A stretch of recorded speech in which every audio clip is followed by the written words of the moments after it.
Alors, quand tu veux. Bonsoir, mes chers amis. Et voilà, nous avons atteint la cinquième paracha du livre de Bereshit, qui porte le titre bien connu de Chaye Sarah, la vie de Sarah. On ne reviendra pas sur ce qu'on a dit toutes les années précédentes, comment un titre qui nous présente la vie de Sarah parle de sa mort, donc depuis le début, comme si Sarah, qui aurait dû être l'héroïne, la protagoniste donc de cette paracha, mais elle a disparu. Déjà pour nous dire que ce n'est pas parce qu'une personne quitte ce monde, que tout ce qu'elle représentait disparaît. En effet, on va voir dans cette paracha par la suite, d'abord l'enterrement, l'acquisition de l'endroit par Abraham, la Merata Marpella, donc cette grotte Marpella double, où seront enterrés d'ailleurs tous les patriarches et toutes les matriarches. Ensuite, la mission confiée à Eliezer, ce serviteur de Abraham, qui aura comme mission chercher une femme pour son fils Yitzhak, le fils d'Abraham, le fils de son maître. Et donc cette mission qui va occuper la quasi-totalité de notre paracha, une soixantaine de versets, parce que il va mettre des conditions, la fille à qui je demanderai de l'eau, etc. On se rappelle, donc presque à trois fois ce texte sera répété et évidemment ça nous surprend, ça nous interpelle dans la mesure où toute la création, on a consacré à peine 29 versets, les 10 commandements, il y en a 14 et ici il y en a presque 60. Alors c'est très très étonnant. Qu'est-ce que la Torah vient nous indiquer à travers la répétition de ce que ce serviteur a réalisé? Évidemment, on n'a pas le moindre doute que c'est une mission extrêmement importante puisque c'est assurer la continuité du peuple juif, la continuité d'Abraham et de Sarah, mais est-ce que ça justifie de consacrer plus de 60 versets à cette mission? Ensuite, donc, le mariage et, pardon, la fin de la paracha, c'est le remariage de Abraham avec Hagar, qui s'appellera Ketora, et enfin la mort de Abraham. Voici donc un petit peu pour le programme, ce que on aborde cette paracha de Chaye Sarah. Alors, nous, dans notre programme, on voudrait évidemment s'étaler sur chaque point. Alors, il y en a deux majoritairement. On va évidemment essayer d'approfondir, de comprendre. La première, donc, c'est la mort de Sarah. Même si on a parlé, rappelez-vous, à la fin de la paracha de la semaine dernière, on avait dit que Abraham, en descendant de Mont Moria, on lui a annoncé que sa femme était morte, ou alors on se demande comment il l'a appris, et ensuite on lui annonce également la naissance d'une petite nièce en la personne de Rivka. Lorsque Eliezer arrive chez Bethuel et Lavan, donc Rivka est âgée, d'après nos Chachamim, de 3 ans et 3 jours. Retenez ça parce que, est-ce que le chiffre 3 est important? Pourquoi 3 ans et 3 jours? On va essayer de deviner quelle date, à quel moment donc est arrivé Eliezer et que représentait ce test de savoir si elle allait proposer de l'eau. Donc, évidemment, on essaiera d'innover, de ne pas répéter ce qu'on a dit les années précédentes, surtout que c'est un épisode qui est débattu en long et en large par tous nos commentateurs, sans exception. Et une question, évidemment, qui reviendra, comment imaginer que la mort de Sarah a été la conséquence de la Hakeda? Donc, on va répéter, on va revenir sur quelques points de la semaine dernière afin de mieux comprendre ce que la paracha de Chaye Sarah présente et représente au niveau donc de toute la dynastie et la fondation, on pourrait ainsi dire, du peuple juif. Nous sommes ici, n'oublions pas que Yitzhak est considéré le premier juif de l'histoire, né d'un père circoncis, circoncis à 8 jours, donc c'est le premier. Donc Yitzhak est un personnage clé puisqu'il est aussi entre Abraham et Yaakov, et nous allons voir que à Yitzhak, lorsque le temps viendra de la Triatamétim, de la résurrection, c'est à Yitzhak qu'on dira Avinu Ata, tu es notre vrai père. Considérant que la paracha, la Torah en général s'étalera très très peu sur la vie de Yitzhak, comme on l'avait souligné les années précédentes. Donc, qu'est-ce qui se cache derrière ce personnage très énigmatique de Yitzhak? En tout cas, on va revenir sur le début de notre paracha et le pourquoi de cet empressement de la part de Abraham de trouver une femme à Yitzhak. Surtout qu'on sait que Yitzhak va se marier à l'âge de 40 ans, puisque si à 37 ans il était à la Hakeda, donc il est sorti 3 ans, donc Rivka vient de naître. Si Eliezer va la chercher lorsqu'elle a 3 ans, donc c'est 3 ans plus tard, donc c'est à 40 ans. Donc Abraham a marié son fils à 40 ans. Alors c'est assez étonnant, on a envie de lui demander, Abraham, pourquoi tu as mis tant de temps? Surtout que lui-même, à quel âge il s'est marié? On le sait par nos textes du Midrash, de la Torah orale. On dit qu'Abraham avait 25 ans et Sarah 15 ans. Donc pour ceux qui ne le savaient pas,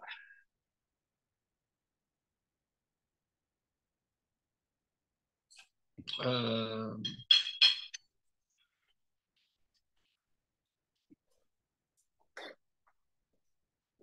Donc, voilà un petit peu pour le programme de ce soir. Donc, pourquoi Abraham a-t-il mis tant de temps à marier son fils alors que lui-même s'est marié à 25 ans?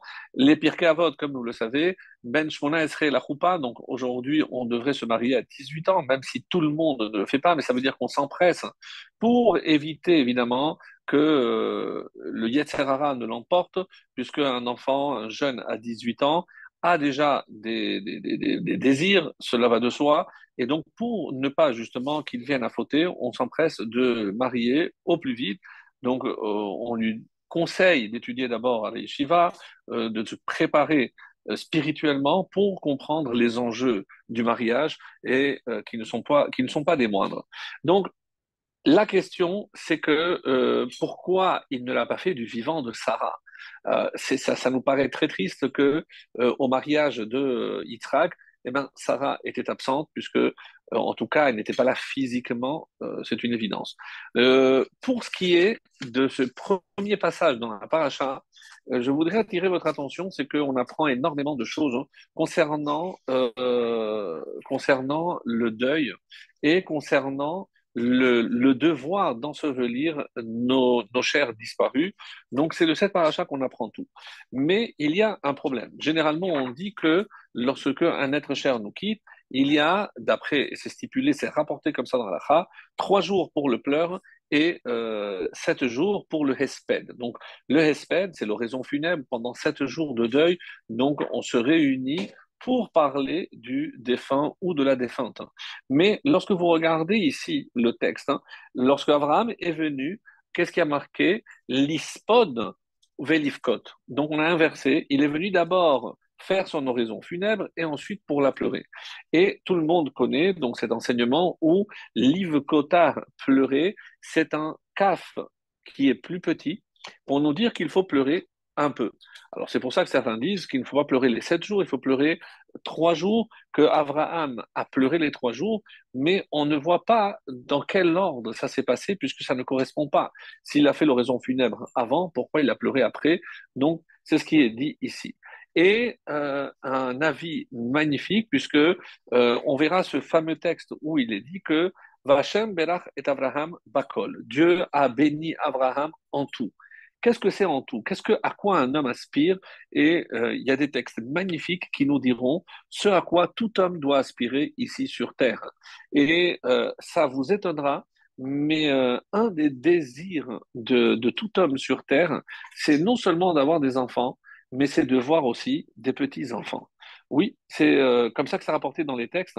Et tout le souci d'Abraham, donc lui, il a eu des enfants, il s'est remarié avec Agar, donc il a eu encore des enfants avec Agar, mais cela ne le satisfaisait pas dans la mesure où il n'y a pas 3 générations. Donc, comme on dit, que de ta bouche, de tes descendances. Donc, on considère qu'un homme, pardon, tant qu'il n'a pas eu et des enfants et des petits-enfants, il n'a pas accompli sa mission. Donc, c'est ce souci-là qui restait à Abraham. Donc maintenant, j'aimerais revenir pour cet endroit, un endroit très particulier qui s'appelle Me'at Marpera, dans Hebron. Comment Abraham en est-il venu à le découvrir? Rappelez-vous, lorsqu'il a reçu les trois anges, donc on remonte un petit peu en arrière, et ces trois anges qui viennent lui annoncer chacun, comme on avait expliqué, il a voulu abattre un animal, on dit que l'animal s'est sauvé. Ve'el habakar ratz Abraham. Abraham a couru vers le bétail. Et le Balatourim, avec son génie, nous dit Bakar, c'est le même lettre que Kever. Donc, il n'a pas couru vers l'animal. Cet animal lui a désigné où se trouvait enterré Adam Harishon. Lorsqu'il est rentré, il est rapporté dans le Pirkei des Rabbi Eliezer qu'il a vu Adam et Chava paisiblement. Donc, et cet endroit, il s'est dit, c'est ici que je voudrais enterrer et être enterré. Et c'est comme ça qu'il a découvert cet endroit, donc un endroit très particulier où, comme vous le savez, au départ, Adam ne voulait personne avec lui, mais lorsqu'il a compris que Abraham était là pour réparer ses fautes et pour pouvoir reprendre le flambeau de la mission divine, eh ben, il a accepté que tout ce qui allait permettre à cette mission d'aboutir, eh ben, se auraient leur place dans cet endroit si particulier qui s'appelle Hebron, Hebron de Chibour. C'est là où il y a une connexion. Donc, Chaver, c'est amitié. Donc là, quelque chose qui nous relie. Donc là où se relie le ciel et la terre. Mais là où on relie donc tout être qui, depuis Adam Arishon, donc s'est vu confier la mission de faire aboutir et de parfaire la création que Dieu nous a remise entre les mains. Donc ça, c'est extrêmement important de comprendre que nous sommes là pour accomplir cette mission et vous allez voir en quoi c'est lié, comme je voulais le présenter au début, avec la mission qui a été recommandée à Eliezer. Alors, pour revenir un petit peu en arrière, pour que l'on comprenne comment ces parachiotes s'enchaînent. Donc, la semaine dernière, on avait expliqué qu'il y avait trois missions, trois anges, et une de ces missions était justement la naissance de Yitzhak. L'autre, c'était annoncer justement donc la naissance, la guérison de Abraham et finalement la destruction de Sédom. Comment ces trois missions, non seulement elles sont reliées, mais elles constituent, on va dire, la base de ce que l'on va voir dans cette paracha et les suivantes. Et c'est pour ça que je me permets de revenir un petit peu en arrière. Alors, vous savez, il y a donc lorsque Hachem envoie l'ange Raphaël pour soigner Abraham, quel besoin y avait-il que lui-même se déplace? On dit que Vayera Elav, donc Dieu lui est apparu. Pourquoi Dieu apparaît-il à Abraham? On dit pour faire Bikur Cholim. Et on sait que quand on fait Bikur Cholim, on prend une partie de la maladie, de la fatigue du malade. Alors, comment on dit en hébreu justement la bonne santé? On dit Beriout. Beriout. D'où ça vient, ce mot Beriout? On entend ici comme si c'était le futur ou le pluriel de Beria. Beria, c'est la création. Et on aurait dit décréation, c'est Beriot. Donc, quel est le lien entre la santé et la création? Et là, notre Hamim nous révèle un secret magnifique. On nous dit que la santé, qu'est-ce que représente la bonne santé? C'est tout ce qui correspond à ce que Dieu a créé. C'est-à-dire lorsque tout est à sa place, lorsque chaque organe, pour parler du corps humain, tant que tout fonctionne tel que ça devrait le fonctionner, on dit qu'on est en bonne santé. Quand est-ce qu'il y a un dysfonctionnement? Et en hébreu, ça s'appelle un terouf. Terouf, ou quelqu'un qui est tarof, toraf, donc on dit dévorer. Mais le terme est mal traduit. Qu'est-ce que c'est un terouf ou quelqu'un, on dit, il est métoraf, il est dérangé. Dérangé, c'est qu'il y a un dysfonctionnement. Quand je sacrifie un animal, même aujourd'hui pour le manger, je sais que je dois vérifier les poumons. Quel est le but de cette vérification? Eh bien, lorsque je regarde et qu'il y a un filament, donc si jamais j'arrive à la conclusion que le poumon était perforé, donc je déclare cet animal taref, il est terefa. Pourquoi? Parce que ça veut dire qu'il était voué à la mort. Et je ne peux tuer un animal qui de toutes les façons devait mourir. Je ne peux tuer qu'un animal qui était en bonne santé, où tout était en ordre. Donc, Hachem veut voir si toute la création, depuis Adam, elle a commencé à reprendre sa place. Et pourquoi il vient chez Abraham? Parce que par la Brit Mila de Abraham, eh ben, on a commencé à remettre le monde en ordre. Pourquoi le Talmud dira que les 2000 ans de Torah commencent avec Abraham?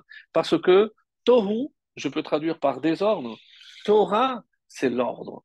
Donc, lorsque Abraham commence à mettre en ordre le monde, mais c'est quelque chose qui va prendre très longtemps, 2000 ans, pour commencer et mettre le monde en ordre. Et les deux derniers millénaires, on dit que c'est Yemot HaMashiach ou les deux millénaires du Tikkun, de la réparation. 2000 ans, c'est pour ça qu'on dit que c'est les trois Tav. Donc, Tav, c'est Tohu de premier millénaire, 2000 ans de Torah et 2000 ans de Tikkun, la réparation. Qu'est-ce que c'est la réparation? C'est utiliser la Torah pour réparer le monde, pour le mettre en ordre. Ça, c'est ce que Abraham a commencé. Et comment se perfectionne, on va dire, cette mission? Donc, une fois que lui a commencé à se perfectionner, lui, l'homme, à travers la Mila, il peut engendrer. Seulement maintenant, tu peux donner naissance à quelqu'un qui pourra prendre la suite dans cette mission de parfaire le monde. Et c'est pour ça qu'on vient annoncer la naissance de Yitzhak. Maintenant, on peut passer à la suite. Et qu'est-ce qu'il faut justement pour que le monde soit parfait? Eh bien, éradiquer donc tout ce qui va à l'encontre de l'ordre. Et quelle est la ville qui représentait le désordre par excellence à cette époque-là? Évidemment, c'est la ville de Sédom. Donc la ville de Sédom doit être détruite comme symbole du désordre dans le monde. Et voilà un petit peu comment on va s'acheminer. Maintenant que Yitzhak va naître, ça ne suffit pas, puisqu'il faut que lui aussi, maintenant, fonde un foyer pour continuer. Et c'est la raison pour laquelle, tout de suite après la Hakeda, et on va essayer de comprendre en quoi c'est lié à la Hakeda, pourquoi c'est maintenant justement que l'on commence à s'occuper du mariage de Yitzhak. Si on a dit qu'il aurait pu se marier avant, mais on vient de dire de notre côté que Rivka vient de naître. Donc si je dis que Rivka vient de naître, comment imaginer pourquoi alors c'est trop tard? Donc pourquoi elle n'était pas née avant? Qu'est-ce qui s'est passé? Donc ça, c'est ce qu'on va voir par la suite. Pour l'instant, je reviens maintenant au début de la paracha. On essaiera de prendre et de faire un petit peu la jonction entre ces différentes parties de la paracha en fonction évidemment du temps que nous avons. Alors, quand on nous dit pourquoi il a pleuré, on nous dit parce qu'elle était vieille, en parlant de Sarah. Mais Sarah avait 127 ans. Donc, 127 ans, est-ce que c'est considéré comme vieux? Donc, on sait que, par exemple, pour Yaakov, ils ont pleuré, c'est comme ça qu'on dit, 70 jours. 70 jours, et il avait quel âge? 147. Donc, est-ce que c'est en fonction de l'âge du défunt qu'on va décider du temps que l'on doit se consacrer aux pleurs? Ça paraît assez étonnant. Pour Moshe, par exemple, on a pleuré 30 jours. Et lui, il est mort à 120 ans. Donc, ce qui se rapproche déjà beaucoup plus de Sarah, 127 ans. Donc, on ne comprend pas pourquoi donc on a réduit à 3 jours et pas comme le reste. Aaron, lui aussi, sachant-le, il est mort à l'âge de 123 ans. Alors, c'est vrai que lorsque une femme décède, hein, comme le Talmud l'affirmera, elle décède essentiellement par rapport à son mari. Parce que celui qui va ressentir le plus durement la solitude, le vide laissé par une épouse, il n'y a que le mari qui peut en témoigner parce que c'est extrêmement difficile, tout le fonctionnement du foyer, la relation avec les enfants, les petits-enfants. Donc, c'est pas qu'il ne se rendait pas compte, mais ce vide est énorme par rapport évidemment au mari qui reste un petit peu dans une solitude. Et les enfants sont là, bien entendu, mais chacun a sa vie. Et c'est pour ça que le Talmud dira que Meta al-Bahla, lorsqu'une femme meurt, c'est essentiellement par rapport à son mari. Alors, quand on regarde les Midrashim, et pour revenir à ce qu'on avait dit aussi la semaine dernière, donc pourquoi, à quel moment elle est morte? Meta al Besorat ha-Akeda, c'est à l'annonce de la Hakeda. Qu'est-ce que ça veut dire lorsqu'on a annoncé la Hakeda, on a annoncé la ligature de son fils? Pirkei d'Arbi Eliezer nous dit que lorsque le Satan est apparu à Sarah, c'est à ce moment-là que par Nishmata, que la Neshama de Sarah l'a quitté. Alors, Rashi viendra préciser ici que lorsqu'elle a vu que il a failli se faire sacrifier, c'est pour ça qu'elle est morte. Comment interpréter les paroles du Rashi tirées du Midrash? C'est que apparemment, c'est le fait qu'il n'ait pas été sacrifié, c'est ça qui a entraîné sa mort. Donc, comment traduire ou comment interpréter cela? Parce que elle a éduqué son fils. Hein. Rappelez-vous comment elle s'est montrée très dure à l'égard de Hagar et aussi de Ishmaël, lorsqu'elle pensait que ça pouvait être une mauvaise influence pour son fils, elle n'a pas hésité pour le préserver.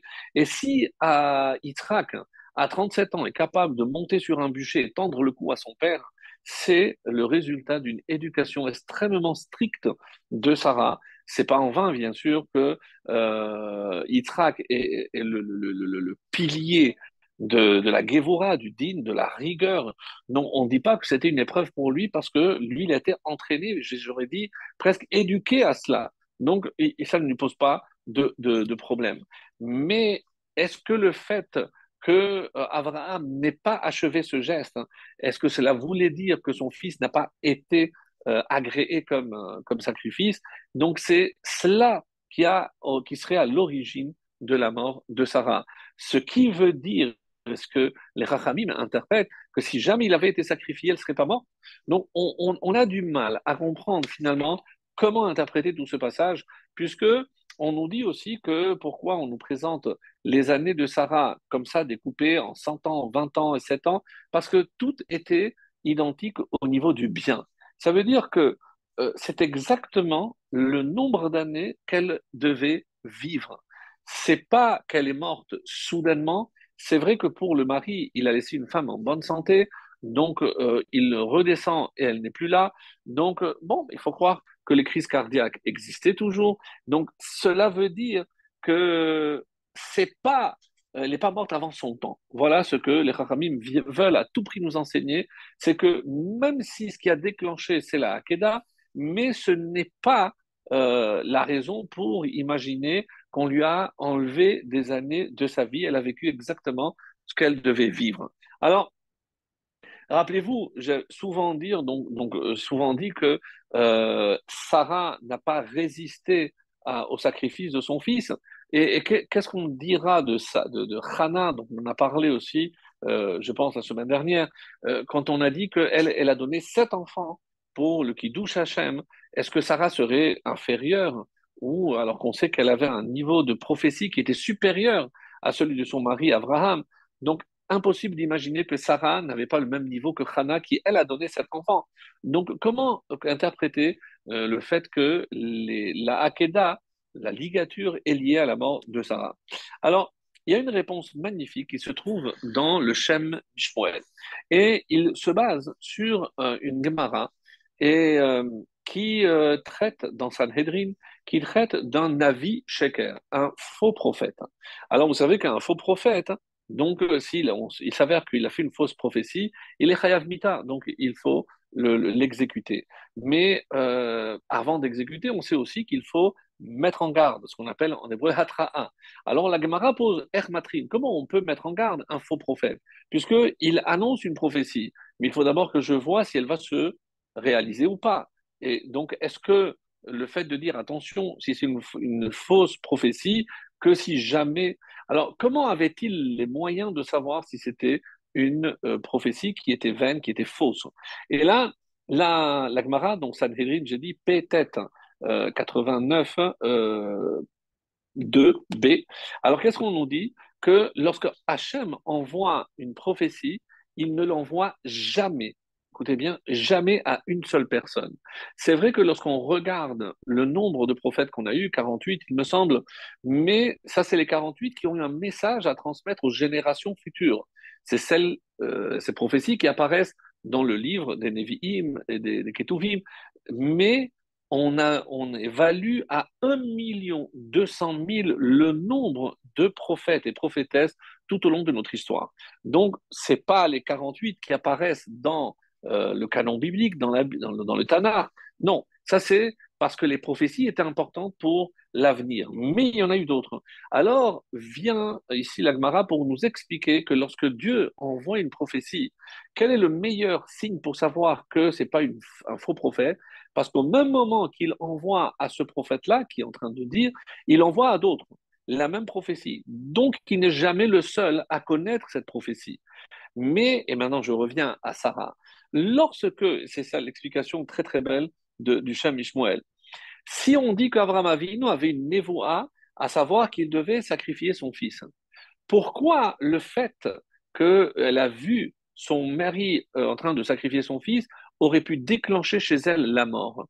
Parce que, comment se fait-il, se disait-elle, que si jamais mon mari a reçu cette prophétie, comprendre prophétie, donc une révélation de Dieu qui l'enjoint à sacrifier, à élever son fils, comment se fait-il que moi, qui elle connaissait son niveau de prophétie, comment se fait-il que moi, je n'ai pas perçu cet ordre-là?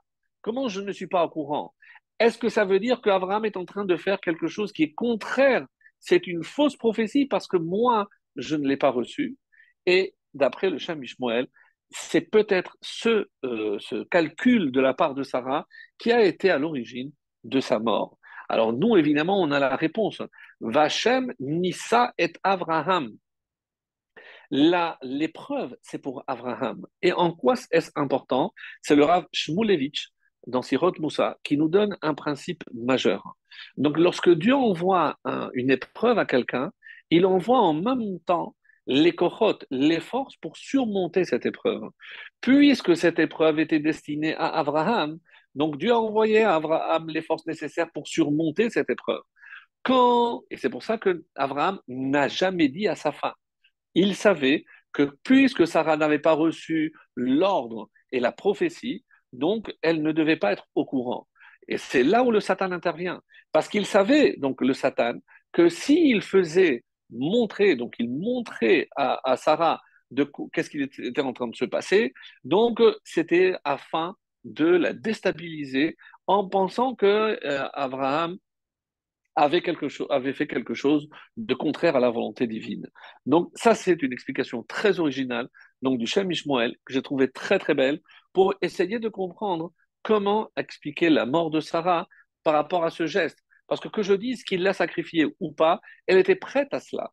Donc elle aurait pu être déçue de voir que son fils n'était pas. Mais plus préoccupant pour elle, c'était d'imaginer qu'Abraham était en train d'agir pour son propre compte et non pas par ordre divin. Ça, c'est quelque chose qu'elle ne pouvait pas imaginer et supporter.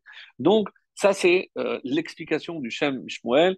Sarah imenu lo kibla et akochot lehitmoded ki lo hayala nisayon kemavram avinu. Ce sont les mots du Rav Shmulevitch. Donc, puisque Sarah n'a pas reçu l'ordre, donc cette épreuve de sacrifier son fils, elle n'a pas reçu en même temps les kochot, les forces nécessaires pour affronter et surmonter cette épreuve. Et c'est comme ça qu'il faut comprendre que Sarah a succombé justement à cela.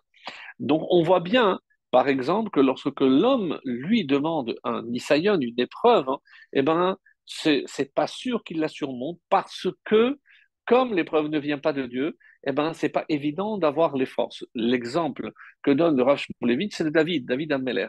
David Ameller a dit pourquoi on dit Eloké Abraham, Eloké Yitzhak, Eloké Yaakov et pas Eloké David. Il lui dit que c'est parce qu'eux ont été éprouvés. Alors il dit éprouve-moi moi aussi. Et Bathsheba, donc on connaît, David est tombé et il n'a pas surmonté cette épreuve. Donc, on comprend aussi le début de notre paracha, Vayihiyu. Vayihiyu, donc valeur numérique, comme disent nos maîtres ici, 37. 37 parce que ce sont les vraies années de vie de Sarah, c'est tout le long, depuis que Yitzhak est né. Mais Vayihiyu, ça suppose aussi un tsahar, un malheur. Donc, contrairement à Behaya, donc Vayihi ou Vayihiyu, ça annonce un malheur. Et ici, évidemment, c'est la mort de Sarah. Et c'est pour nous dire aussi qu'on n'a pas retirer quoi que ce soit à Sarah. Elle a vécu le nombre d'années qui lui avait été imparti depuis le début. Ça, c'est donc. Euh, et pour savoir aussi la grandeur de Sarah, et un petit peu, ça va expliquer le titre, c'est un enseignement très beau de nos Chachamim qui dit Adam shemet tor kede mitzvah ke ilu kiyem kol haTorah kula. Si un homme meurt en accomplissant une mitzvah, on tient compte comme s'il avait accompli toute la Torah. Donc, c'est une phrase à méditer en sachant que si je dis que Sarah, c'est en servant Dieu, puisque c'est pour ça que c'est qu'on considère qu'elle avait accompli toute la Torah et elle est morte en accomplissant quelle mitzvah nous disent nos maîtres, eh ben, le Kiddush Hashem. Donc, elle a voulu tout donner et c'est pour ça que dans cette paracha, le titre parle de la vie Chaye Sarah, même si on commence par sa mort, parce que tout ce qui va suivre on le doit à Sarah. Donc, c'est comme si, à travers cette paracha, on continue de la faire vivre. Et c'est ça, évidemment, le but du titre qui remplit très, très bien sa fonction ici dans cette paracha, parce que tout ce qui se déroule dans cette paracha, on le doit à Sarah, même absente, mais elle est toujours présente entre les lignes de tout le contenu de cette paracha. Alors, je voudrais à présent revenir sur un point qui relie encore une fois la Hakeda à la mort de Sarah. Alors, lorsque on nous dit que Dieu a béni Abraham, Bakol, on a dit tout à l'heure que Dieu l'a béni en tout. Plusieurs explications du mot Bakol. Bakol, valeur numérique, c'est 52, comme Ben. Donc, nous, on a toujours dit que Abraham avait eu une fille. Et comment elle s'appelait cette fille? Bacol. Et qu'est-ce qu'elle est devenue? Alors, il y a une très belle explication qui nous dit, rappelez-vous, j'ai dit, mais alors pourquoi on dit qu'il a fait d'abord l'oraison funèbre et ensuite il a pleuré Sarah? Veliv kota. Donc, on dit que quand je parle du kaf petit, c'est pour nous dire qu'il faut pleurer un peu. Mais lorsqu'il y a une lettre petite, je peux aussi lire le mot sans cette lettre. Si j'enlève le kaf, qu'est-ce qu'il reste? L'ispod, les Sarah, ul bita, et à sa fille.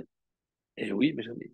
Et là, évidemment, ce midrash magnifique nous fait comprendre que au moment où Sarah est morte, donc lui, il avait déjà, comme je vais le démontrer, il avait déjà pleuré. Donc il a terminé l'oraison funèbre. Et qui il a pleuré? Pas Sarah, il a pleuré sa fille parce que c'est à ce moment-là que sa fille est morte. Donc, on a beaucoup de mal à comprendre qu'est-ce qui s'est passé avec cette fille. Ben, une explication que j'ai beaucoup de mal, je vous la transmets parce que c'est la seule que j'ai trouvée, c'est parce qu'il a eu tellement de mal à marier Yitzhak, hein, et alors que c'est l'homme, c'est lui qui va transmettre, etc. Mais qui aurait pu être assez digne d'épouser une fille d'Abraham? Comme il n'y avait personne digne pour pouvoir l'épouser, alors on dit que cette fille est morte. Alors, de qui est-elle? Demande Luna. Alors, ce serait la fille de Sarah aussi, de Sarah. Donc, et en quoi ça nous conforte? Parce qu'on dit que la mitzvah de Piria Verivia, de procréer, c'est un garçon et une fille. Donc, avec cette explication qui se trouve dans le Pirkei de Rabbi Eliezer, dans le Midrash, donc on est en train de nous dire que Abraham n'a pas eu seulement un garçon, sans compter Ishmaël, mais c'est Abraham et avec Agar, donc Yitzhak avec Sarah, mais il a aussi eu une fille qui s'appelait Bakol. Bakol, donc c'est un nom peut-être pas connu puisqu'on ne le donne pas, donc, c'est un avis dans le Midrash que vraiment je pensais qu'il fallait le dire. Maintenant, pour revenir sur quelqu'un de chez nous, Ibn Ezra, lui, il donne une explication magnifique. Quand on dit qu'un homme, il a été béni en tout, le Ibn Ezra nous détaille qu'est-ce que c'est en tout. Écoutez bien. D'abord, Rocher. Rocher, et il y en a qui disent Rocher ou Ocher. Est-ce que c'est donc le bien-être, le bonheur, ou Rocher, la richesse? Ensuite, Nechassim. C'est pour ça que si je parle déjà des Nechassim, des biens, donc ce sera plutôt Ocher, c'est bien sûr le bonheur. Et quelqu'un qui a le bonheur, quelqu'un qui est Ocher, Ashrei Yosheve, donc quelqu'un qui est heureux, donc Sameach, Nechassim, quelqu'un qui a des biens.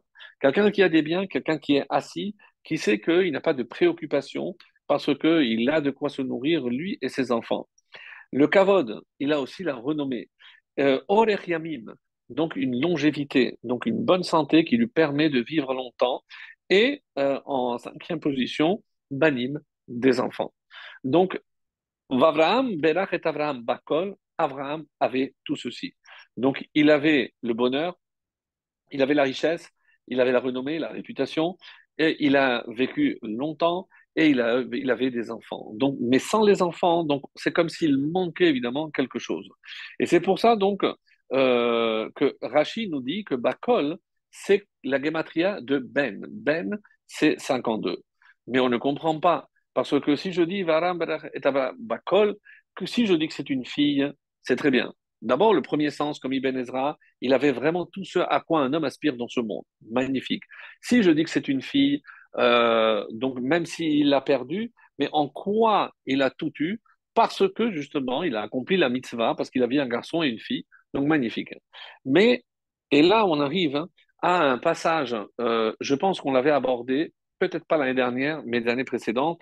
Donc, c'est une explication très, très belle qui nous complète un petit peu tout le tableau et qui est indispensable pour la compréhension de ce qui va suivre, en sachant que ça va aussi expliquer pas mal de choses. Alors, quand on dit que Abraham Zaken Baba Yamin, donc le début de la mission, donc c'est d'ailleurs, rappelez-vous, c'est le Shabbat Ratan, on commence par ce passage-là, vers Abraham Zaken Baba Yamim, et Abraham était vieux, donc a avancé en jour, et c'est là il se préoccupe de marier son fils. On est 3 ans après la Hakeda. Ici, il avait 137 ans à la Hakeda, le moment du sacrifice, donc de la ligature plus exactement. Donc 3 ans après, il a 140 ans. 140 ans, mais il va vivre combien? Il va vivre 175. Donc dire que maintenant il est vieux, donc on ne comprend pas très bien pourquoi cette insistance ici du texte pour nous dire qu'il était vieux. Déjà, lorsque les anges sont venus, donc on avait dit, il va donner Zaken. Donc on avait déjà traité Abraham de Zaken. Et oui, mais à cette époque-là, comme ça c'est rapporté, il y a eu un miracle. Un miracle. Donc Sarah, qui était ménopausée, elle a eu un cycle. C'est pour ça que c'est rapporté dans les Midrashim qu'elle a rajeuni dans le sens où elle a eu à nouveau ses règles. C'est comme ça qu'elle a su que elle pourrait enfanter à nouveau. Et donc du coup, un coup de jouvence euh, et pour Sarah et pour Abraham. Donc, du coup, c'est pour ça qu'ils étaient peut-être vieux, mais ils ont rajeuni. Donc, maintenant, Midrash Rabbah nous dit que Hachem herzir limen arutam. Donc, Dieu les a ramenés au temps de leur jeunesse. Donc, un élixir de jouvence, je ne sais pas ce que Hachem leur a donné, mais donc ils sont redevenus jeunes. Et c'est pour ça que maintenant, à 140 ans après la mort de Sarah, donc on vient redire que ils étaient âgés. Qu'est-ce qui peut entraîner la vieillesse à un homme? Donc, quand on dit entraîner la vieillesse, c'est que quand je vois quelqu'un, je dis, ouh là là, il a pris un coup de vieux. Qu'est-ce qui peut entraîner? Alors, sachez que le Kliyakar nous donne aussi ce secret extraordinaire. Qu'est-ce qui entraîne un vieillissement prématuré, si vous voulez, chez l'homme? Donc, lorsqu'il blanchit d'un coup, etc. Alors, il dit qu'il y a 4 choses très étonnantes. La première, c'est la peur. Quelqu'un qui subit une grande frayeur, donc émotionnellement, donc il est usé. Et le Kliakar donne l'exemple de David. David donc a vieilli prématurément, puisque à 70 ans, on nous le présente déjà comme un vieillard. Ensuite, Kaas Banim. Kaas Banim, c'est la frustration. Donc, lorsque j'ai raté l'éducation de mes enfants, lorsque je sais que je n'ai pas fait le nécessaire, l'exemple c'est de Eli à Cohen, avec ses 2 enfants qui ont mal tourné, etc. Donc, il a pris un coup de vieux, c'est Karas Banim, lorsque on est face à un échec au niveau de l'éducation, on voit que nos enfants ne correspondent pas à ce que l'on voulait, ça aussi, ça peut faire vieillir prématurément l'homme. Troisièmement, euh, une mauvaise femme, Isha Ra'a. Donc, je sais que ça fait cliquer quelques-uns, mais un homme qui doit supporter au quotidien, et ce qui est très étonnant ici, et ce qui est vraiment merveilleux, c'est que nous, on aurait dit, mais qui peut supporter une femme pareille? Il n'a qu'à divorcer. Donc, comme si ce n'est pas une raison suffisante, nécessaire peut-être, mais pas suffisante pour divorcer. Et le fait d'endurer une maltraitance, une femme qui le malmène, donc ça aussi fait vieillir l'homme. L'exemple qui nous est donné, Shlomo. Shlomo, donc avec ses différentes femmes, on dit que c'est ça qui a entraîné le vieillissement prématuré de Shlomo Améler. Et quatrièmement, Milchamot, un guerrier. Un guerrier, il s'use par la tension qu'il vit sur le front, etc. Et c'est pour ça d'ailleurs que l'âge de la retraite à l'armée est beaucoup plus, je ne connais pas exactement les détails, est beaucoup plus important. C'est certainement pas ni 60 ni 65. Pourquoi? Parce que ça fait vieillir l'homme. Et l'exemple qui nous est donné, c'est Yahushua. Donc, je récapitule, d'après le Kliyakar, donc la frayeur, les peurs, comme David Ameller, la colère des enfants, c'est-à-dire la frustration, l'échec dans l'éducation des enfants, Elia Cohen, une mauvaise femme comme Shlomo Ameler et les guerres comme Yoshua. Donc, Abraham Avinu, ce qui est extraordinaire, c'est que lui, il a eu exactement l'inverse. Il a eu la satisfaction dans les enfants, il a eu une femme exceptionnelle, donc Isha Tova, mais c'est incroyable. Donc, qu'est-ce qui lui manque pour être, comme on l'a dit? Eh bien, justement, c'est euh, un enfant. Donc, et c'est pour ça qu'il va s'empresser. Maintenant que j'ai eu, tant que j'avais la femme, une Isha Tova, donc c'est comme s'il n'avait besoin de rien. Mais là, il se rend compte que ça ne suffit pas et qu'il faut s'occuper et se préoccuper. Et c'est pour ça que Abraham ne pensait pas vivre, hein, sachez-le, le retour de Eliezer. Pour lui, quand il a confié cette mission à Eliezer, c'était la dernière mission. Il était convaincu, disent nos Chachamim, c'est rapporté par le Ramban et Rabbeinu Bechaye, il était convaincu qu'il n'allait pas vivre assez pour voir le retour et le mariage de son fils. Mais il était tranquille dans la mesure où il s'acquittait de sa tâche en confiant à son homme de confiance, qui était Eliezer, il était vraiment tranquille. Alors maintenant, je reviens à cette explication qui est due au Zohar, qui est reprise par le Ari Akadosh, le Rizal, et qui est détaillée aussi pour ceux qui veulent, qui n'ont pas accès ni au Zohar ni au Rizal, le Or Ahayim Akadosh, Rabbi Haïm Ben Attar. Donc, dans tous ces détails, il se base énormément sur le Harizal et sur le Zohar pour nous révéler ce que certains, évidemment, ont déjà entendu, même si pour nous, c'est des choses qui dépassent notre entendement, mais ça fait du bien de le dire, et surtout pour expliquer ce Rashi qui est assez étonnant, parce que Rashi, quand il dit que Bakol, c'est Ben, c'est la même valeur numérique que Ben, comme si, quand Dieu a béni Abraham Bakol, comme s'il lui avait donné un autre fils. Et ça, on n'a jamais entendu parler. Vous allez me dire, oui, mais une fille non plus. Oui, mais on a des allusions, Velivta, Veulbita, Velivkota, donc on peut imaginer que la Torah n'en parle pas. Mais s'il y avait eu un garçon, alors, on aurait dû évidemment nous le faire savoir, si il y a autre que Yitzhak. Alors, qu'est-ce que le Zohar dit? Donc, sachons que Yitzhak, donc ici, est âgé de 40 ans. On a expliqué pourquoi il n'a pas pu se marier avant. Avraham Avinu, donc, il a reçu une névoa.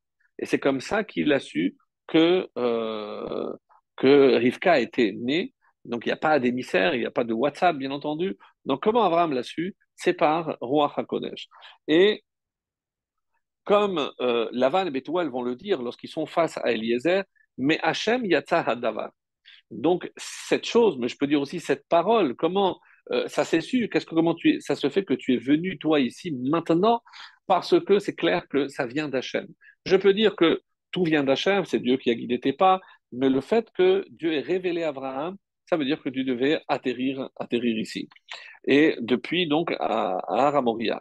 Alors, vient le Harizal, en citant le Zohar, et nous révèle quelque chose qui nous paraît, nous, étonnant, c'est que Yitzhak avait une neshama d'Enukba.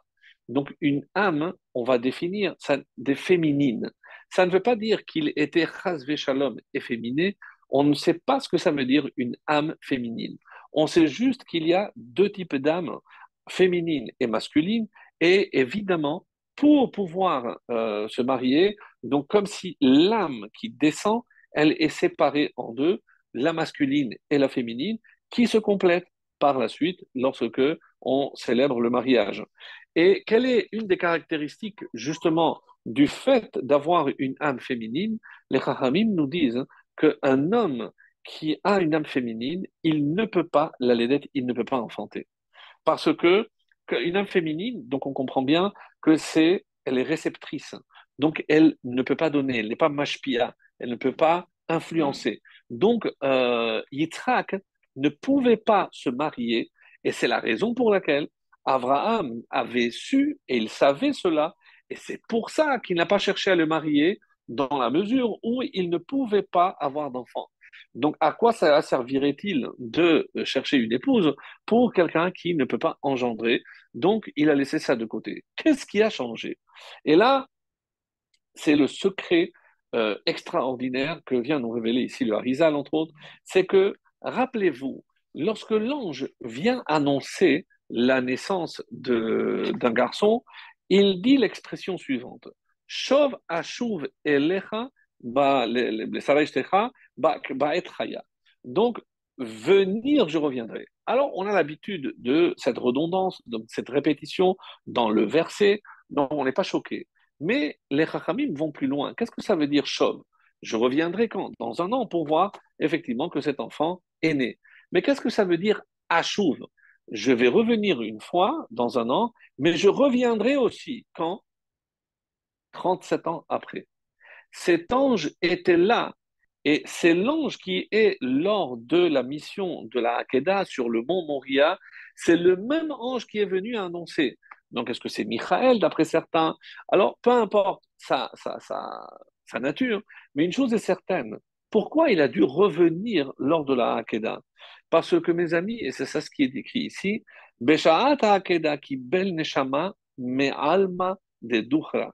Vient le Zohar nous révéler qu'au moment de la Hakeda, l'âme a quitté, et c'est pour ça quand on dit que finalement il a oui sacrifié, ça ne veut pas dire qu'il a découpé le cou et qu'après il y a eu une résurrection, mais on dit que l'âme de Yitzhak l'a quitté. C'est-à-dire cette âme féminine a quitté Yitzhak Avinu.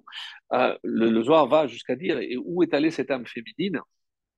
Dans le haïl, dans le bélier qui va être sacrifié. C'est pour ça qu'on considère que le fait de sacrifier ce bélier, c'est comme s'il avait sacrifié Yitzhak Avinu, comme on l'a expliqué la semaine dernière, que Efrot Sabour Munach. Donc Dieu a ramassé les cendres et les a placées devant lui.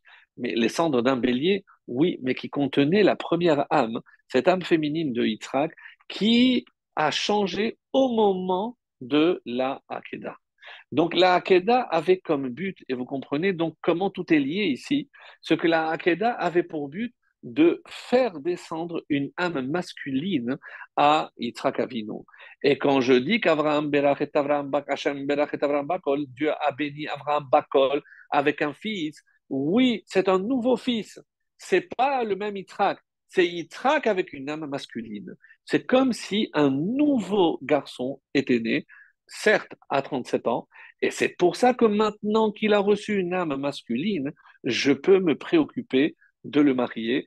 Et comment je sais qu'au moment où cette âme descend, eh ben, l'âme sœur descend en même temps, et c'est ce qui vient conforter évidemment Abraham, parce que on vient lui annoncer, il a vu par Roi HaKodesh que l'âme complémentaire, Rivka, venait de naître.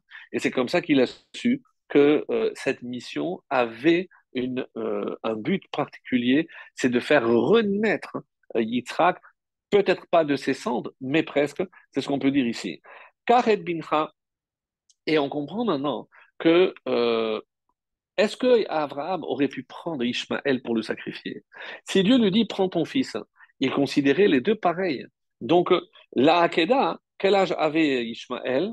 Donc rappelons-le, il y avait 13 ans d'écart avec Yitzhak, plus l'âge de Yitzhak 37, 37 et 13, donc 50 ans. Il était âgé de 50 ans. Et rappelez-vous que dans le Brit Ben Abetarim, lorsque Dieu a annoncé à Abraham Avinu que il aurait une descendance, il lui a dit surtout sache que ce ne sera pas Eliezer. Donc sache que même si Eliezer, tu es très attaché à lui, rappelez-vous que Eliezer était le meilleur serviteur de Nimrod, hein, qui a voulu tuer, mais lorsqu'il est sorti de la fournaise ardente, on dit que tous les ministres ont fait un cadeau à Abraham, c'est pour ça qu'il est sorti enrichi, et que même Nimrod lui a confié son meilleur serviteur, qui était Eliezer de Damasek. Et donc Eliezer avait un niveau exceptionnel. On dit qu'il était aussi comme l'élève de Abraham, puisque c'est lui qui transmettait les enseignements d'Abraham aux grandes foules. Donc, quand Dieu a annoncé qu'il aurait un enfant, il n'a pas dit de Sarah. Donc, Eliezer, j'ai compris que non, mais peut-être ça aurait pu être Ishmaël. Donc, c'est ça, ce que, lorsque il n'avait pas compris que Ishmaël aurait pu être aussi un de ses descendants, mais non. Vient Hachem et lui dit non.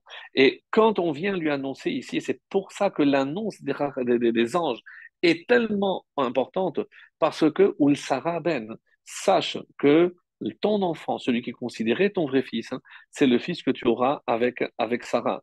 Alors, c'est vrai qu'avec Ishmaël, non seulement, parce qu'Ishmaël avait 50 ans, il était déjà marié, il avait déjà des enfants, donc il aurait pu imaginer Abraham que Ishmaël, ben, c'est lui, il a comblé, il avait des enfants, donc il a été grand-père aussi déjà. Non. La Hakeda vient pour remettre les pendules à l'heure. Donc, et le test, le dernier test, c'est lorsque on est en bas de la montagne, il demande malgré tout à Ishmaël. Eliezer, il connaissait déjà la réponse, mais Ishmaël, il veut lui demander est-ce que tu vois quelque chose? Et il lui dit non. Donc toi, tu vas rester ici. Tu ne peux pas continuer à t'élever parce que c'est pas ta mission à toi ici sur terre. La mission, c'est celle qu'on va accomplir, mon fils et moi. On va aller se prosterner devant Dieu, on va se soumettre à sa volonté. Autrement dit, tout ce qu'il nous demandera, on sera prêt à le faire. Alors, euh, il y a un petit complément qui est très dérangeant, mais que je me dois de partager avec vous, parce que finalement, euh, lorsque le Satan vient chez Sarah, elle vient se moquer d'elle. Alors, vous savez que, et ça c'est aussi le Shmulevitch qui le dit, le Satan a deux fronts. Le premier, le plus évident, c'est lorsque il nous empêche par tous les moyens d'accomplir quelque chose qui est bien aux yeux de Dieu. Donc c'est sa mission, c'est de nous rendre la tâche plus difficile. Mais que se passe-t-il une fois qu'on a accompli cette tâche? Alors vous pouvez vous dire, ben c'est bon, il se lave les mains, donc voilà, il reconnaît sa défaite. C'est mal connaître. Le Satan, il ne baisse jamais les bras. Donc maintenant que tu l'as fait, qu'est-ce qu'il me reste à faire, dit le Rav Shmulevitch, c'est je vais te faire regretter. Pourquoi donc Abraham apprend la mort de Sarah, d'après cette version-là?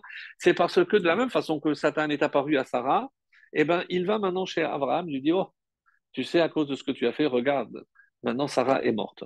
Donc, faire regretter à Abraham l'acte qu'il avait accompli, ça aurait été aussi pour le Satan aussi important que s'il l'avait empêché de le faire. Parce que même une fois qu'on a accompli un geste, hein, si on le regrette, hein, donc ce geste ne compte plus. C'est pour ça, mes amis, même lorsque vous donnez de la tzedaka, des fois vous vous dites, ah, mais est-ce que j'ai bien fait de donner à cette personne? Je ne sais même pas ce qu'elle va faire. Vous apprenez que c'était un malfrat, peu importe. Mais quand vous l'avez donné, je l'ai donné de bon cœur, j'ai accompli cette mitzvah et je ne regrette pas d'avoir fait la tzedaka. Maintenant, ce que l'autre va faire, donc lui, il rendra des comptes. Mais ne pas regretter quelque chose qu'on a fait parce qu'on sait qu'on devait la faire. Ça, c'est ce qu'on apprend aussi de ce passage. Alors, vient le Chida. Le Chida, Rabbi David Azoulay, et donc, il vient nous révéler quelque chose de formidable qui, on va dire, complète toute cette scène hein, à la lumière de ce que le Harizal, en se basant sur le Zohar, nous a révélé. Donc, quand Yitzhak est né, on dit que il est né un fils à Sarah. Tout le temps, on parle le fils de Sarah et Sarah un fils. Donc, on a attribué le fils à Sarah. C'est après la Hakeda qu'on accorde donc le fils à Abraham. Qu'est-ce qui a changé? Donc, d'après le Chida, Sarah a donné sa moitié d'âme à Yitzhak pour qu'il puisse survivre. Donc, comme il n'était pas apte, je n'ai pas les réponses à toutes les questions, mais il n'était pas apte à recevoir encore une âme masculine. Donc, elle a sacrifié sa moitié d'âme pour donner à son fils. Et là, on a une réponse extraordinaire. Ça veut dire que si Sarah avait la moitié d'âme féminine de Yitzhak, au moment où Yitzhak va perdre cette moitié d'âme, il n'y avait pas besoin qu'on vienne annoncer à Yitzhak, Abraham, que Abraham a su tout de suite que lorsque l'âme féminine a quitté Yitzhak, il a tout de suite déduit et compris qu'au même moment, Sarah venait de mourir, parce que ces âmes étaient reliées. Donc, combien de temps il a mis pour descendre de Haramoria jusqu'à Beersheba, là où il habitait? 3 jours. Et donc, et qu'est-ce qu'il a fait pendant ces 3 jours? Rappelez-vous que lorsqu'il est arrivé, Vélispod, il est venu faire l'oraison funèbre. Et on a posé la question, mais il a inversé. Comment ça se fait qu'il n'a pas pleuré? Il a pleuré les 3 jours qu'il a mis à descendre parce qu'il a su tout de suite que Sarah était décédée. Et par la mort de Sarah, donc dès qu'il l'a su, tous ces 3 jours, eh ben, il a mis à pleurer la perte de sa femme.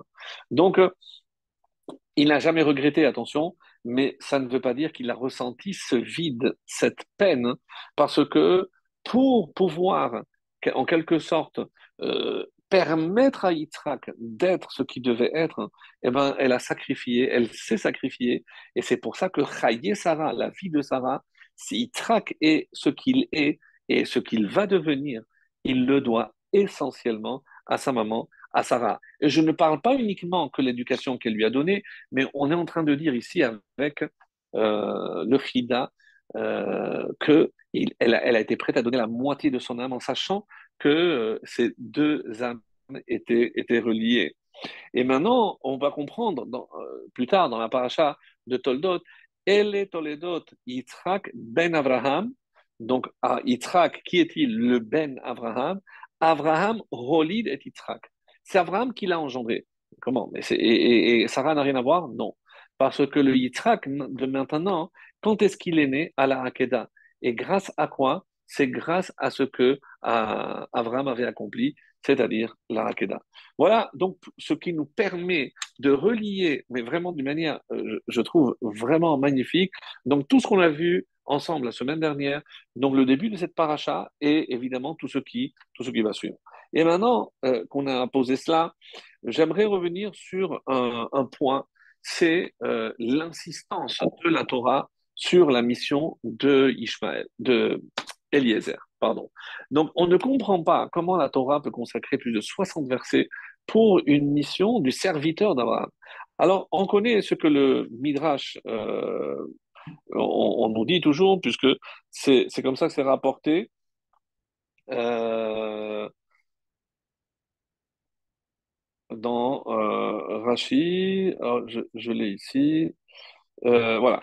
C'est dans Bereshit Rabbah. Le Midrash nous dit, Yafé sichatan shel avde avot mitoratan shel banim. Et il est plus beau, il est plus acceptable à Dieu la discussion des serviteurs, des patriarches, des avot, mitoratan shel banim, plus que la Torah des enfants. Donc pourquoi? Parce que, comme dit le Midrash, Parashato shel Eliezer, shenaim ushloshim dapim ru omra veshona. Donc, shenaim ushloshim dapim. Il y a 32 pages qui parlent de ça. Ve'ilu hasheret. Donc, vous savez qu'il y a des interdits dans la Torah qu'on déduit. Par exemple, d'où on déduit l'obligation de mettre dans la main gauche parce que c'est une lettre supplémentaire. Donc, des fois, d'une lettre, on apprend des choses extrêmement importantes, des halakhot qu'on fait tous les jours. Donc, le sheretz, les insectes qui sont interdits, donc on les apprend. Ela miribouya mikra. Et on apprend aussi d'une lettre supplémentaire, he, yetera, parce qu'il y a marqué Veze lachem hatame basheret. Donc, Veze lachem, mais ot he yetera shel Veze. Donc, pourquoi il y a besoin de rajouter cela? Donc, d'une seule lettre, je vais déduire tous les interdits qui découlent par rapport à ce verset. Alors, quand on sait que c'est tellement important et tellement grave que je dois déduire d'une lettre, alors que dire de toutes les lettres que la Torah et cette paracha va rajouter pour la mission de Eliezer? Et le rabbi, dans l'écouté Sichot, nous dit, Legabé akamat mishkan, Torah al platea dvarim, Af she'en bahem chidush. Alors, je conçois, lorsque, vous allez me dire, oui, mais il y a pas, c'est pas la seule chose qu'on répète. Regardez, lorsque Dieu donne l'ordre de construire le Mishkan, il donne les mesures. Lorsque après on va les reconstruire, on donne les mêmes mesures. Il n'y a rien qui a changé, comme dit ici. Hatam lekar peresh Rashi. Rashi nous dit, le parashat Chaye Sarah, il a fait si hatam, hainu, she'inyan she'u chaviv lifnei HaKadosh Baruch Hu. Qu'est-ce que Dieu répète? C'est quelque chose qui plaît à Dieu. Chaviv, qui vraiment, et Dieu y est très attaché. Alors, Kofli moto imkol pratim. Donc, on sait que par rapport au Mishkan, Dieu était tellement attaché qu'on n'hésite pas à répéter. D'ici, je déduis que Hachem est très attaché à cette mission confiée à Eliezer. Donc, il reste à savoir pourquoi. Et parmi les différentes explications, c'est que c'est le premier chaliar de l'histoire. C'est le premier à qui un homme a confié une mission pour accomplir la volonté divine.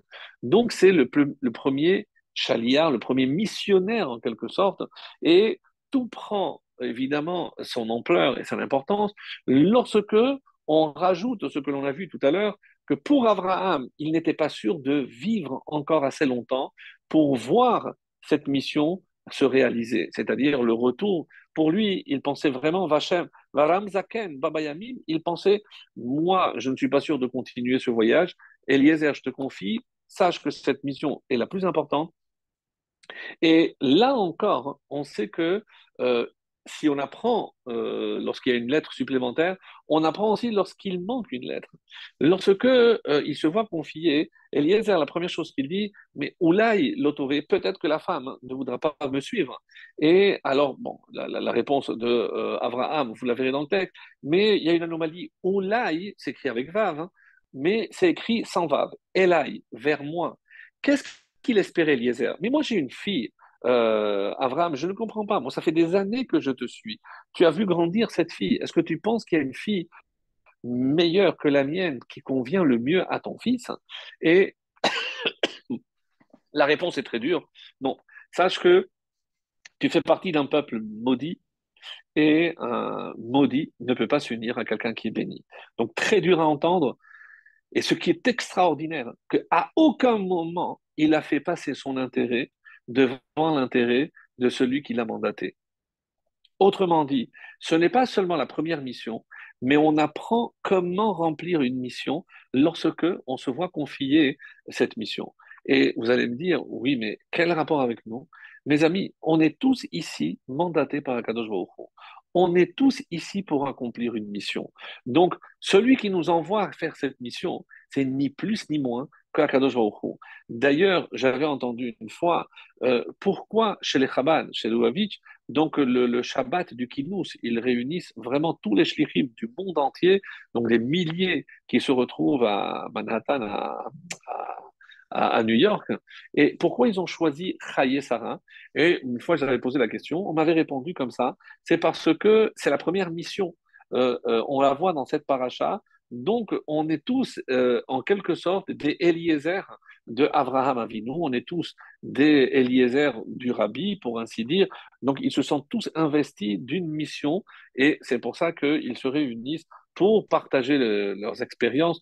Donc, quelque chose de vraiment très, très beau, très encourageant et surtout qu'après, chacun retourne dans son coin et parfois isolé, sans d'autres personnes autour pour consulter, pour s'aider et ça donne des cohortes, des forces pour continuer cette mission qu'ils se sont vus attribuer. Alors, dans la paracha, ce qui est assez étonnant, c'est que à aucun moment on ne nomme Eliezer par son nom.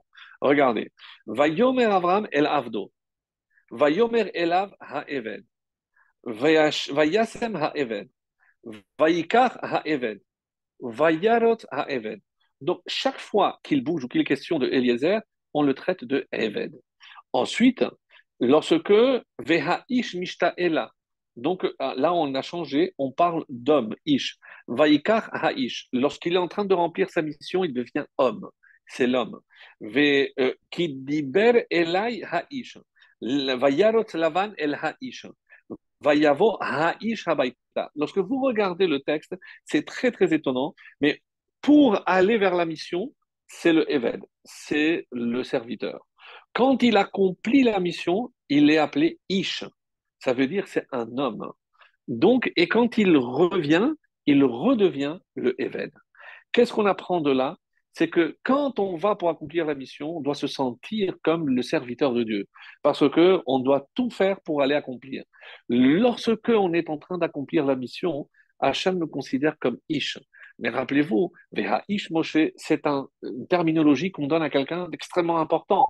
Veha Ish Moshe, on dit dans Shiratayam, Ish Hachem, Ish Milchama, donc c'est un homme de guerre.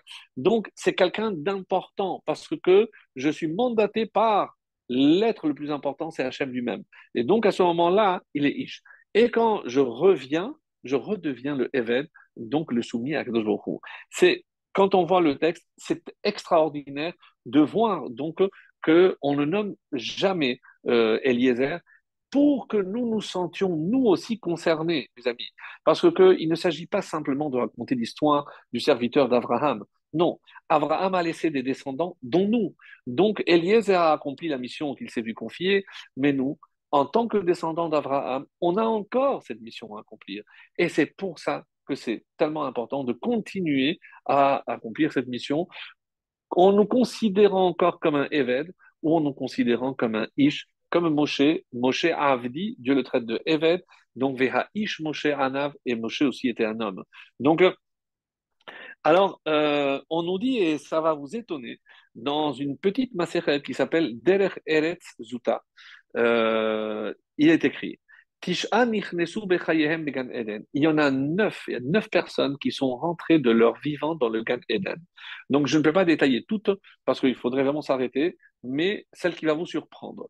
Le premier, c'est Hanor, mais on le savait parce que Hanor est né nous. Donc, il n'est pas là. Donc, Dieu l'avait pris, on sait qu'il est entré vivant. Eliyahu Navi, on le savait déjà. Mashiach Tzidkenu, évidemment, ça veut dire qu'il a déjà vécu, qu'il est vivant et qu'il attend, puis c'est pour ça qu'il est venu, il est là prêt à revenir à chaque génération. Eliezer, Eved Abraham, le serviteur d'Abraham Eliezer, est rentré vivant dans le Gan Eden. Comment on est passé de quelqu'un qui était considéré comme maudit, par l'accomplissement de cette mission, il est devenu béni. Qui lui dit, Lavan, Ata, quand il le dit, Beruch Hashem, tu es le béni par Hashem. Quand il a accompli avec réussite, avec succès sa mission, mes amis, mais qu'est-ce qu'il y avait de difficile? C'est ce que le texte vient nous faire paraître. C'est qu'à aucun moment il a mis son intérêt. Il aurait pu dire, elle n'a pas voulu me suivre, eh ben, tu voulais pas de ma fille, de toute façon, on n'a pas le choix maintenant, il n'y a que ma fille ou personne d'autre. Non, il est allé jusqu'au bout, il a tout mis en branle pour accomplir selon la volonté de son maître. On apprend d'Eliezer à faire taire notre intérêt lorsqu'il s'agit de l'intérêt de celui qui nous a mandatés, que ce soit si on se sent investi depuis Abraham ou évidemment par Hachem lui-même.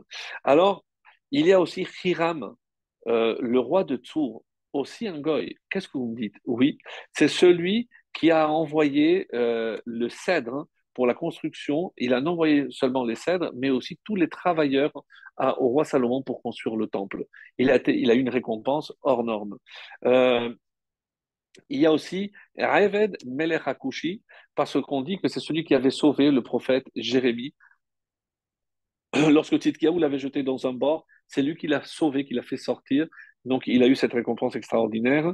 Et on nous dit que Bithia bat Paro, on avait déjà parlé, Serah bat Asher, la fille de Asher, Veyesh Omrim Av Rabbi Yoshua ben Levi. Rabbi Yoshua ben Levi, rappelez-vous, c'est celui qui avait toujours des réponses pour les sages d'Athènes et autres, donc celui qui connaissait toutes les réponses. Donc, lui, apparemment, donc, il a Yesh Omrim, donc il y en a qui disent cela. Donc, je voudrais commencer à conclure, mes chers amis, avec quelque chose de très beau, donc une image magnifique, même si on n'aura pas le temps de tout voir. Mais c'est par rapport au cadeau que Eliezer donne à Rivka. On dit qu'est-ce qu'il lui a donné? Il lui a donné Nezem Zahav, donc un anneau, et Beka Mishkalo, donc avec le poids. Et on nous dit aussi qu'il lui a donné 2 bracelets, Shnetzemidim, donc d'une valeur d'un poids de 10. Et on nous dit que tous ces rémazim, c'est des allusions. Rachid cite ici une partie du Midrash qui nous dit Qu'est-ce que c'est BK? BK, c'est 172. Les 10 commandements, il y a 172 mots. On dit aussi que qu'est-ce que c'est les deux bracelets? Les bracelets, c'est donc les mains. Les mains, c'est la Torah. Et on dit que c'est les deux louchot, les deux tables. Et pourquoi le poids était 10? Parce que c'est par rapport aux 10 commandements. Donc, quand on dit Kol Tov Beyado, il avait tout le bien de son maître dans ses mains, qu'est-ce qu'il détenait? Alors, c'est quoi? Vous pensez que deux bijoux, alors c'est ça, il a tout le bien de son maître? Non. Qu'est-ce que Eliezer lui fait comprendre? Sache, ma fille, que ne te laisse pas entraîner par la richesse, parce que c'est pas cela. Même les cadeaux que je vais te faire, sache que elles représentent, donc ces cadeaux, ces présents représentent la Torah. En Tov est la Torah. Et sache que c'est ce que Hachem attend de toi. Et le Maharal rajoute quelque chose de très beau. Mais pourquoi ces deux symboles?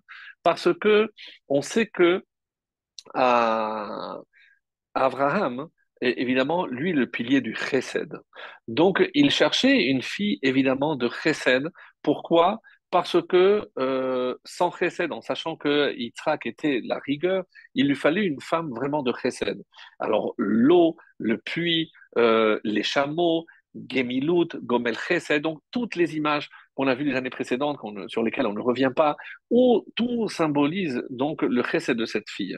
Mais qu'est-ce que Eliezer est en train de lui dire? Sache qu'il te manque encore deux choses. Parce que le monde ne peut pas tenir que sur la Gemut Chassadim. Il faut aussi, comme Pirkei Avot le dit, il faut aussi la Avoda. La Avoda de service dans le temple, mais la Tfila, elle est remplacée par Af. Af, pourquoi? Parce que c'est l'odeur. Le Maharal l'explique de très belle manière. Pourquoi? Parce que c'était les corbanotes. Les téphilotes remplacent les corbanotes. Et les corbanotes, c'était Reach Nichoar. Pourquoi on brûlait? Parce que c'est une odeur agréable. Donc c'est pour ça que c'est représenté par le Af, par le nez parce que c'est parfait. La prière doit être parfaite, donc il n'y a pas d'imperfection. Et qu'est-ce que représente alors les tsémidim? Donc on nous dit que c'est le troisième pilier. C'est quoi le troisième pilier? C'est évidemment la Torah. Donc sache qu'on attend de toi, ma fille, Rivka, non seulement la Gemlut Hasadim, mais que tu transmettes aussi et la Tfila et la Torah. Et on va voir que elle était stérile, donc elle va prier et elle va mettre au monde Yaakov. Et que représente Yaakov? Ishtam Yoshev Ohalim, c'est l'homme de Torah. Donc elle a complété, elle aussi, sa mission. Donc voilà mes amis, comment dans cet enchaînement, on voit toujours une relation et toutes ces parachiotes qui se suivent n'aboutissent à une seule chose, c'est la mission qu'Hachem nous a tous confiée. Qu'on soit à la hauteur non seulement de ce qu'Hachem attend de nous, mais de tout ce qu'on a reçu de nos avot et de nos imaot, de nos patriarches et de nos matriarches, pour que non seulement ils soient orgueilleux, mais pour que nous aussi, on soit leurs dignes descendants. Très très bonne soirée à tous.